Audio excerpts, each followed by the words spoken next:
And we are live. Good morning, good afternoon, good evening, wherever you are tuning in. Thank you for watching. And to those who will watch the replay, thank you, thank you, thank you. Good evening here in the Philippines and good afternoon in UK. Welcome to the pilot episode of Kape at Kwento, Kwentong Pagbabago. Earn smart, live free. I'm Lori, the face of behind Life with Lure business page, a mother of two, and a former OFW, and a proud digital business owner.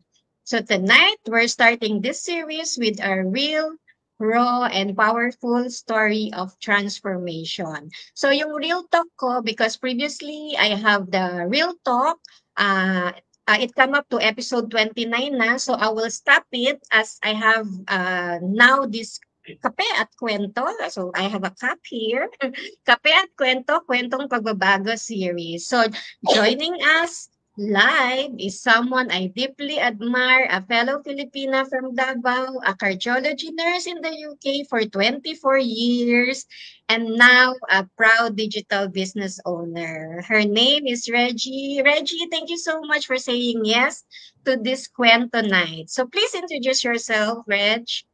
Hello, good morning, good afternoon, good evening, wherever you are tuning in from. My name is Reggie, and Laura, first of all, thank you very much. It's really it's I'm so thankful that you invited me, and this is your pilot episode as well. So I Yes. feel so honored. I feel so honored. So my You're name is welcome. Reggie. My name is Reggie. Yes, Laura mentioned that I'm Bisaya. I'm from Davao and I'm a cardiology nurse. I've been living here in UK for 24 years now, and I have two sons, teenagers, and this is the face of the business page www.regilove.com. So thank you, Laure. Thank you, and Reg. Okay, let's jump in. So I have a few questions for you. How Okay. did you find this business, and what made you decide to become a digital business owner? Okay, good question. So, I joined this business last year. So, there was one time I really felt so burnt out because, being a nurse and I'm doing a night shift as well. And apart from that, I pick up loads of extra shifts. So, one day I just felt so burnt out. And then I asked for a divine intervention. And I said, I really want really something, an extra hustle that I can earn without without being so tired like doing night shift. And then um when I was scrolling in the Facebook, I found Mimi's ad, my mentor's ad, and then it resonated me because, like her, she's also a nurse, and she's also burnt out, and she was looking for a way out, and she wanted time freedom to spend more time of her family and to do things that really matters most, and it really resonated with me. So what I did, I signed up on her website. Then I watched the free webinar, and then we contacted each other, and I decided to jump in. I paid the $149. So after paying that, I watched the webinar, the 2 hours webinar, and I was so really amazed of like thousands of people's life has changed with this business. It was really amazing, and also the lucrative compensation plan was really mind-blowing. So that Mhm.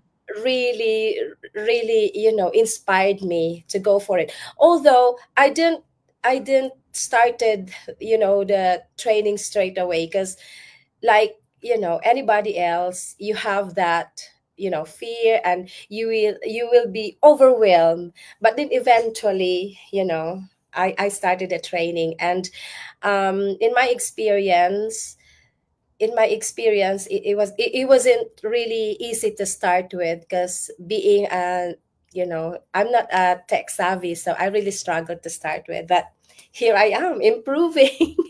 Yes. Yeah, thank you for that, Reg. Actually, we're the same. I also saw the ads of Mimi. Mimi is a stranger to me. So I was in the UK praying for a work or any sideline or anything that I will earn income. Then the ads of Mimi, I saw the ads of Mimi. So siguro kada dasal ko pupunta ko sa church every Wednesday, Sunday. So yun na talaga yung naisip ko na yun na talaga yung sign. Yun na yung binigay ni Lord sa akin na sagot sa mga prayers ko at lalo na yung prayers ni Mama. Talagang lagi kami nagpe-pray. So it's God's intervention talaga, Yeah, 'di true. ba? So It's a and nice yung sign. next yeah, hi Stephanie, she's watching right now. Thank you Steph for watching. And then, 'di ba kanina sabi mo, yun nga medyo hindi ka techy, pero nung nag-start ka ba, I will go to the second question. Were Yeah. you skeptical or fearful or may mga doubts ba before you started the business? Oh, yes. Very, very skeptical. I was in doubt. I was fearful, but it is a valid feeling. I think, everything that you're gonna start without knowing it to start with, parang matatakot ka talaga. So, meron talagang doubt. May doubt Mm. talaga. And I think it's valid. It's a valid feeling for everybody. Yes, totoo 'yun. Kung nagda-doubt ka, mas maganda nga 'yun, eh, meron kang doubt kasi kumbaga parang you will check, eh. Yeah. You will do your due diligence to check. Katulad ko, galing ako ng bank. So ang mind ko is always, "Ay, scam 'to. Ay, ano 'to, fraud 'to." So kumbaga na-train yung mind ko that lahat fraud, lahat scam. So mas Mm-mm. maigi na kasi isipin mo na fraud siya or scam kaysa ma-scam ka or ma-fraud ka, 'di ba? So, kumbaga yung mind ko naka-train siya as fraud or scam. Then when I saw the ads nga, 'di ba? And then I register with Mimi's website and then I paid the 149 and then I watched the videos, all the inspiring videos, I watched it back. It didn't stop there. I research lahat ng lahat ng articles about the business, sinearch ko talaga siya. But I'm thinking na ito yung pinagdasal ko eh. This is my answered prayer. So I still kahit meron akong doubts. Kasi Mm. normal talaga yan eh. Normal yan na iisipin mo ay scam to or whatever. So kahit meron akong doubts pero parang para sa akin ito yung binigay ni Lord sa akin eh na answered prayer. So Yeah. kahit may doubts, sige, I trust him. Yun yung ano, faith talaga, yung faith over fear talaga. And Yeah. then, yun nga, kasi very inspiring yung mga napanood kong video, Mm. super talaga na-inspire ako. And I didn't know na when you go inside the business, when you started the business, mas lalo ka palang mai-inspire. Alam mo yun, na mas That's lalo kang really true. mai-inspire. Oh, okay, Yeah. humahaba yun na yung ano ko, storya ko. So, okay, on my third question, do you think starting this business is hard? Kanina nabanggit mo, di ba? So, can you like elaborate ba? Bakit ba tingin mo ba na hard yung business or For me, since ha, hindi ka techie, 'di ba? yeah, for me, ha, personally, my personal experience, to start with, it was hard. It was hard. I must be honest with it. In fact, on my first day of starting the training, I cried because I asked my son to teach me how to use the computer, how to do that, how to do this, how to copy paste. And he was so Mm, reluctant to teach me because he said, "Oh, mommy, that is your business. Then you should know how to do it." And oh my God, it really hit me hard. So I cried. And so I just leave that day. And then the following day, I have to face my fear. I have to face my doubt. So I started the training. To be honest with you, what's funny about it is you don't have to figure out everything to start with. I mm. don't even know what will I be doing in this business. Basta I just started anyway. So so when I started the business, and also in this business, we have the mentors, we have the coaches, and they are very helpful. Anytime they can really, teach you, guide you through the way. So yeah, as I've said, it was hard for me to start with, but as long as you have the right mindset, we have the right tool, we have the right system, it's very doable. It's even if you're not a tech savvy, I'll tell you, I've been there, but you will learn as you go along. Yes, Yeah. totoo 'yan. Ako din. Thank you for your answer, Reg. Ako din ganyan, hindi rin naman ako tech savvy and one of the challenges talaga is yung, ma-expose ka talaga sa social media. So, yun yung ano ko rin, yun yung challenge ko since I'm a very private person. So, yun yung naging challenge ko. Pero yung dreams ko kasi for me, for my family and saka makatulong ako sa community, yun yung nag-ano sa akin eh, para ano talaga sa business, mag-go talaga sa business. The big So, why. Yeah. ayun, kahit hindi ka techie talaga, matututo ka. Eh, hindi nga ako Mm. marunong mag-edit ng video eh, before.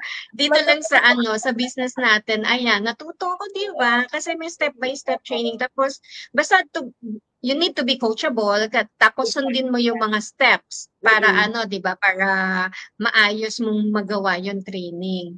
So, Exactly. yung sa mga viewers natin, and sa mga manunood ng replay, if you can resonate to Reggie's story or my story, feel free to message us or register on our website, which you can see on the screen.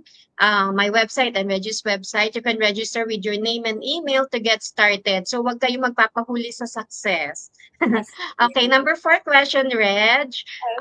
Sobrang init dyan, no? Sa UK ngayon, Parang no? Pinas. Parang mas mainit pa sa Pilipinas. As in, kaya mahinika ako eh. Naku, okay ka lang, inom ka muna ng Okay, tubig. good. Okay, yung next question ko, this one's big question talaga. Are we selling or are we bagging friends and family? No, it's a big no. So we're not selling products. So what we're doing is the automated system is doing the selling for us. So what we do is we concentrate on marketing. Yeah, so we're not selling any goods. So we just have to, we just have to sell our stories and sharing. That's what we do. So it's the automation that do the selling. So you don't have to bag friends and families. Yeah, True. yeah. Totoo. Pero did you, a side question lang, did you try to share it with your friends? I did share the business because they are my friends. I don't want them to think that, I'm not sharing it to them. At least if they are interested or not, at least I have told them about it and they know about it. So it's up to them to decide if they want to join, because they need to have an informed decision anyway. If they wanted to Mm. join, that's really good. If not, then it's okay. It's okay. Totoo. Ako din, shinare ko din sa iba kong mga friends na I think, will need the business and I think na matutulungan ko sa business. But, of course, hindi kumbaga kasi parang para sa akin, if I become successful, 'di ba? Tapos hindi ko naman shinare sa kanila, so Exactly, feeling ko yeah. nagdadamot Mm, nagdadamot ako, 'di ba? So I want kung maging successful ako, I want people, yung mga friends ko, family, na maging successful din. So, exactly, yeah. ayun, hopefully, Mm, ma-message ko lahat nga. Kasi nga, right now, di ba, ang dami nating leads na kailangan nating i-follow up talaga. So, kumbaga, kung sino yung mga interested talaga na mag-reach out sa atin, yun talaga yung bibigyan natin ng mga information about the business. Kasi we exactly. don't want to waste our time, di ba, dun sa mga nagwi-window shopping lang, yung sa mga Oo. fence sitter, 'di ba? So, Yeah, actually, ayun, so I did that, Lore. In fact, my close friends, I really message them one by one. So at mm, least I told them about this. So it's really up to them. If they're not interested, hindi naman tayo, 'di ba? Hindi naman tayo namimwersa sa kanila. So it's really up yes. to them. The decision should come from them, not from us. Basta para sa atin, Mm, we are sharing it because we want to help, and it's a two-way anyway. Two-way, we will help us and mm. they will we will help us, we will help them, and they can help us as well. It's a two-way relationship. So yeah, it's really up to them if they will decide. Yeah. Yeah, totoo 'yan. Tapos, kasi kung ayaw na kung kumbaga kung masaya naman na sila sa buhay nila, I mean masaya Mm. naman na sila sa cycle ng buhay nila That's really ngayon, 'di ba? So we're happy for them, pero kung dun sa mga iba na struggling, yung stuck sila sa buhay nila, why not try the business, 'di ba? To have a change naman. Parang kasi kung pare-parehas yung cycle everyday, ganun lang din yung magiging result. So why not try a different na bagay, 'di ba? Para mabago naman, baka mabago yung result. true. Ayun. So, yung fifth question ko, how can someone be successful in this business? Um, Okay. I can't really tell about my story as yet because I'm not that successful. I'm not in that road yet, but I know we will all get there because we've started. So there's a big chance that we will get there. But to be successful in this business, first you really have to have the right mindset, a positive mindset, and that grit that you will be successful, and you just have to show up every day. And yeah, that's really important, and success will be in your way. Yeah, you will get there. We will all get there. Yes, totoo yan, Reg. Thank you for your response. And yung change of mindset talaga eh. Parang you should stop letting your doubt decide your future, di ba? So your life doesn't get better by chance. It gets better by change. And yung change, nag-start talaga sa mind eh. As So we cannot compare our progress with others, di ba? So yung chapter 1 ko, chapter 1 mo, different from someone else chapter 50, 'di ba? So yeah, we have kumbaga different kanya-kanya timeline. tayo. Yeah, we cannot measure our success based on someone else's journey. Yung Mm-hmm. journey natin, it's ours. Basta we Correct. stay consistent, coachable, then we will get the results. And then we need to follow the system, keep on learning, and then be surrounded by people na nagli-lift talaga sa atin, Mhm. katulad ng community natin, di ba? Exactly. Yeah. Parang Sa ganyan pa lang, sa community pa lang, parang win-win na talaga because of the support. Oo, totoo 'yan. Kasi talagang ang dami mong matututunan, sobra sa ano natin, sa system natin, ang dami nating training, ang daming courses, tapos ang dami pang ini-invite ng founders natin na Mm, mga magagaling talaga na mga tao mm. para 'di ba, para turuan nila tayo. Especially, Kasi yung the latest 'di ba, yung kay mastermind, oo. Sam Hine ba? Sam Hine, yung meron siyang challenge 'di ba, for the content. So libre yun sa atin, 'di ba? So Opo. we are learning a lot na sobrang dami talaga ng matututunan mo sa business na 'to, which yung sarili mo, kumbaga parang yung physical growth ba, yung self-growth, nandoon eh.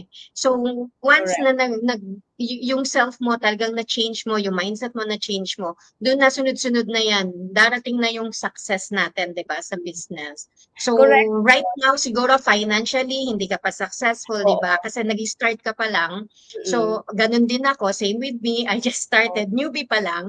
So, darating pa rin tayo. So, yung hindi natin pwedeng i-compare yung progress natin sa iba, 'di ba? Yes, because we So, have different yun. timeline. And also, I just want Mm. to mention, Lord, I didn't actually expect that in this business, it will really help me with my self growth. Kasi ang akala Mm. ko, money lang ang ano dito, pera talaga.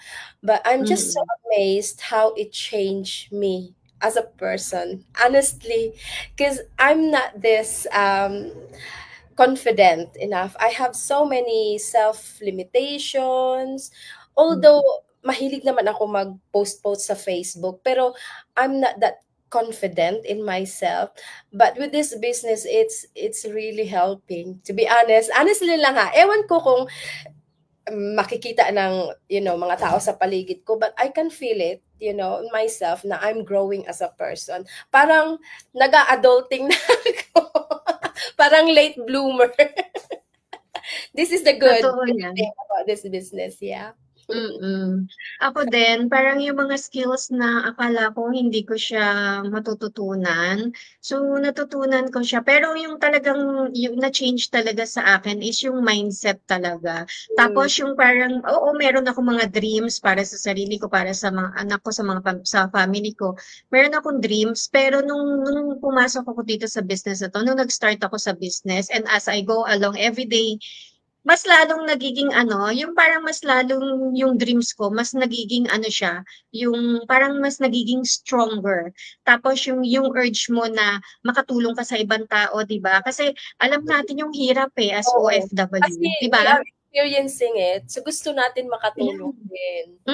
Kasi like when I was in Singapore, OFW ako, na yung parang halos lahat kami siguro nag-aantay ng sweldo. Pagdating ng sweldo, bayad dito, bayad doon, bayad sa bahay, bayad sa bills, everything, lahat babayaran mo, di ba? Tapos, konti na lang matitira sa'yo, allowance na lang pangkain, pamasahe. Tapos, bago dumating uli yung next sweldo, ayan na naman, mangungutang muna kami para maka-get over lang sa Parang ilang days na wala pang sweldo. cycle lang So, talaga siya. yeah, it's a cycle, 'di ba? Parang gano'n ng gano'n. So, parang and also yung dream ko nga na yun nga makatulong ako. Actually, ang dream ko talaga is magkaroon ako ng charity, which I think yung charity na yun is being kung OFW ko hindi ko siya matutupad. So siguro naisip ko na kasi nga as OFW kinakapos ka pa rin eh. Kulang pa rin talaga eh. Kahit ano yun, dati meron ako mga side hustle na mga networking, yung mga nagtitinda ng mga produkto, gano'n. Pero hindi pa rin talaga eh, kasi siguro maliit lang din naman ang kinikita and hindi siya yung mga trainings, hindi siya gano'n ka extensive katulad ng mga trainings natin dito. So, um, kumbaga parang 'pag mag-start ka ng business, nandun yung hope, nandun yung hope na darating yung time na magkakaroon ka ng more time freedom and financial ano, 'di ba, stability. So nakita naman natin 'yan sa mga inspirations natin sa business, yung mga ilang years na nasa business na talagang very consistent sila and then yung why nila talaga, yun yung ah, nasa mind nila yung why nila kaya talagang nagpupursige sila sa business. So itong business natin kasi hindi naman siya talaga madali, 'di ba? So Mm. kailangan mo talaga maging consistent, kailangan mo talagang matuto, mag-learn ka, i-build mo yung sarili mo, yung confidence mo, yung self-growth mo, and then success will follow. At saka syempre, yung parang, ang tawag doon, yung intention mo, 'di ba, to help other people. Kasi naranasan mong maging ano ba 'yan? Ano yung term, yung naranasan mong maging OFW na yung parang ano ba nga yung term doon? Yung parang ano yung term nila sa Tagalog dito, yung petsa peligro. Ayun. Yun yung sabi ko na mauubos na yung sweldo. Ganun ba 'yun? Tama ba 'yun? Petsa peligro ba 'yun? Tama ba? Hindi ko ma Ay, kasi narinig ko lang yun dito sa Pilipinas eh, yung pets, tama yata, I think pets sa peligro. Yun nga yung parang nauubos na yung sweldo agad. Wala na namang ano, nag-aantay na naman sa next sweldo. So, ayun, nararanasan din namin yun as OFW. Kung ba, kahit nasa Singapore ka or nasa UK ka, di ba, mararanasan mo. Hindi porke OFW ka, eh marami ka talagang pera, di ba? yun ang So, alam ayun, yeah. Lastly, thank you for that, Reg. Lastly, ano yung masasabi mo sa mga taong gusto nilang mag-work online and mag-earn din pero natatakot sila? Yung meron pa rin sila talagang fear sa pag-start ng digital business. Okay, for those who are watching live and also will be watching the replay, ang masasabi ko lang, if you don't, take action, nothing's going to happen. So fear is normal. That's normal, but it's just temporary. But regret lasts longer. So take action now. Build the life that you dream of. Pay the $149, and that will be the best investment that can change your life. So dream big, start small, and then just be consistent, work smart, and then success will follow. That's all I can tell Totoo. them. Thank you for that, Reg. And don't wait for the perfect time, 'di ba? Just There start. will be no perfect time. Yes. And also, to our viewers, no, this is not a get rich quick scheme. So pag nag-start ka today, tomorrow you will get rich. It's impossible. So, parang don't expect a mango seed nga, 'di ba, na Oo, tumubo.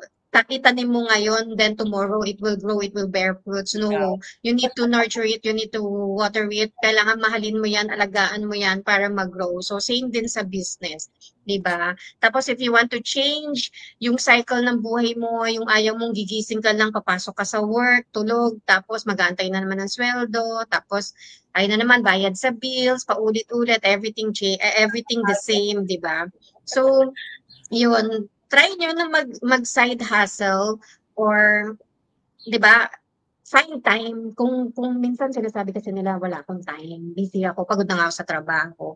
Pero, di ba, You have kung to find time. yung why mo, Yeah. yes, kung yung why mo, di ba, nandyan, naiisip mo yung the best for your family at especially for the OFWs na yung nandun kayo sa overseas pero yung family nyo, yung asawa at anak nyo nasa Philippines, di ba? Ang tagal na ilang years kayong nagtitiis overseas na hindi nyo nakakasama yung family. Kasi yung time na makakasama mo yung family mo, yun yung importante, di ba? Yun yung pinaka-importante. Hindi na natin maibabalik yung time, lalo na yung sa mga maliliit pa yung mga anak nila, True. di ba? Lumalaki sila na hindi mo nakikita yung mga major milestone, yung birthday, 'di ba? Yung kumbaga parang sayang yung time na sana nakasama ko yung mga anak ko. Although for me, as OFW before, I'm still siguro isa sa mga lucky na OFW kasi naitadla ko yung mga anak ko doon sa Singapore. So I was with them. Pero nafe-feel ko pa rin na pagpapasok na ako sa work, papasok ako sa office, nafe-feel ko pa rin na bakit kailangan kong iwan yung anak ko. 'Di ba? Parang dapat ako nag-aalaga, eh, hindi yung mga yaya nila. So parang yun pa rin yung ano ko, yun pa rin yung parang regret ko Oo. na sana nakita ko yung kada everyday nakikita ko sila na talaga 'di ba, buong araw. Oo. So yun nga sa mga napapaisip, ano ba yung business na gusto nyong i-start, 'di ba? Why not try this business? Kasi This is baka best. ito na talaga yung sagot sa prayers nyo. Kung talagang, basta pray for it, yun lang talaga. Faith over fear lang talaga. Mm-mm. Basta pray for it kung merong silent whisper dyan sa tenga nyo na, ito na ito. Katulad sa akin, na parang merong silent whisper na ito na yan, pinupukpok na kita, ito na yun. Ito na yung prayer, ito na yung sagot sa prayer mo. So, mag-ano lang kayo, mag-register kayo dun sa website namin para ma-check nyo kung ano ba talaga yung business namin. So, Reg, super thank you for sharing your beautiful, honest, na kwento with us. You're a living proof na it's never too late to start It's never again. too And late. Yeah. that's No. that there's life beyond burnout, 'di ba? Exactly. So, Yes. yun nga sa mga nanonood sa atin, if your heart is restless, if you're praying for a sign, this is it. You don't have to Yes. stay stuck, you don't have to figure it out all alone. Nandito kami and there's a smarter way to earn and live on your own terms. So don't forget to like my page, like with Ler, and also share this live with someone who needs hope and you think na matutulungan namin. So direct message us, ako or si Reggie, to learn more about the business and also or register on our website at www.loriramos.com or www.reggilove.com. So with your name and email, and para mapanood nyo po yung 20 minutes or 90 minutes na free webinar about the business. Okay?